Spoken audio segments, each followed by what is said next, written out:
얼마 전까지만 해도 성준이 바람 피운 걸 용서하겠다고 얘기한 정선은 며칠 후 도저히 안 되겠다며 그 바람 피웠던 여자에 대해 알아야겠다고 얘기하게 됩니다. 도대체 정선에게 어떤 심경 변화가 있었길래 잊어보려 했던 성준과 바람을 피웠던 여자를 굳이 다시 끄집어낸 걸까요? 퇴근을 한 후에 성준과 같이 저녁을 먹기 위해 다시 회사로 돌아온 정선은 성준과 현아가 같이 있는 모습을 보고 그대로 뛰쳐나가게 됩니다. 그래서 성준은 정선을 붙잡고 네가 생각하는 그런 거 아니다 라고 얘기하지만 이미 이성을 잃은 정선은 성준의 말이 귀에 들어올 리가 없었죠. 그런데 그때 현아가 자신이 직접 설명하겠다고 말하며 어느 한 회의실로 데려가게 됩니다.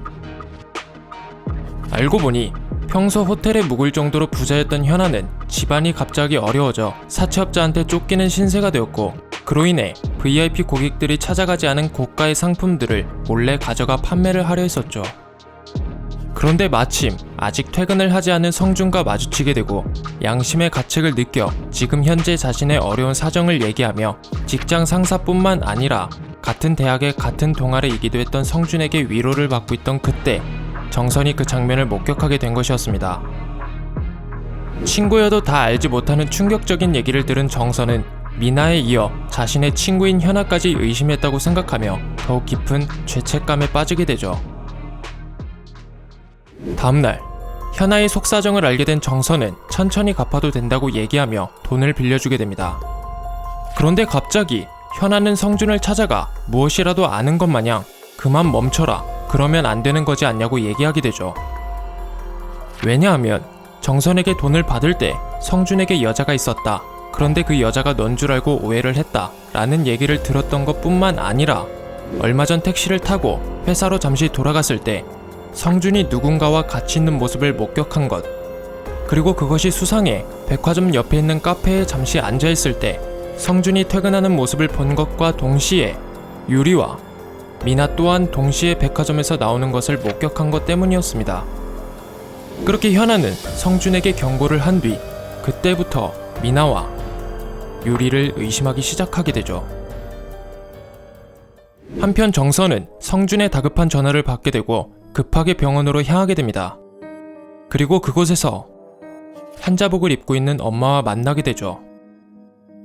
알고 보니 정선의 엄마는 위암 판정을 받아 입원을 하게 된 것이었습니다. 그런데 그때 엄마를 간호할 테니 얼른 들어가 보라는 아빠의 말을 듣게 되고 그 말에 정선은 아빠가 왜 저 여자를 간호하냐, 아빠가 저 여자 때문에 얼마나 힘들었는지 모르냐는 이상한 말을 하게 되죠. 왜냐하면 어렸을 적 자신과 아빠를 버리고 다른 남자한테 도망간 것 뿐만 아니라 정선이 결혼할 때 뜬금없이 찾아와 아빠한테 돈을 빌려간 것 때문이었습니다. 하지만 그래도 자신의 엄마라는 이유와 자신보다 상처가 더욱 깊을 아빠를 집에 보내며 정선이 엄마를 간호하게 되죠. 그리고 정선은 엄마에게 성준을 왜 찾아왔냐고 물어보게 되고 정선의 엄마는 수술비가 없어서 마지막으로 찾아왔다는 가슴 아픈 얘기를 하게 됩니다. 그렇게 정선은 성준이 바람 피운 것 때문에 스트레스인데 엎친 데 덮친 격으로 자신을 버린 이유로 인연을 끊고 살았던 엄마가 갑자기 위암 판정을 받고 눈앞에 나타나게 되어 멘탈이 완전 나가버리게 되죠.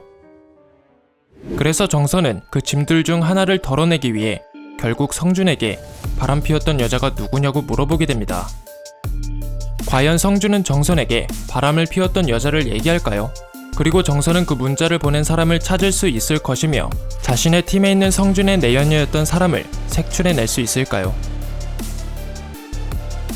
구독, 좋아요, 알람 설정은 저희에게 정말 큰 힘이 됩니다.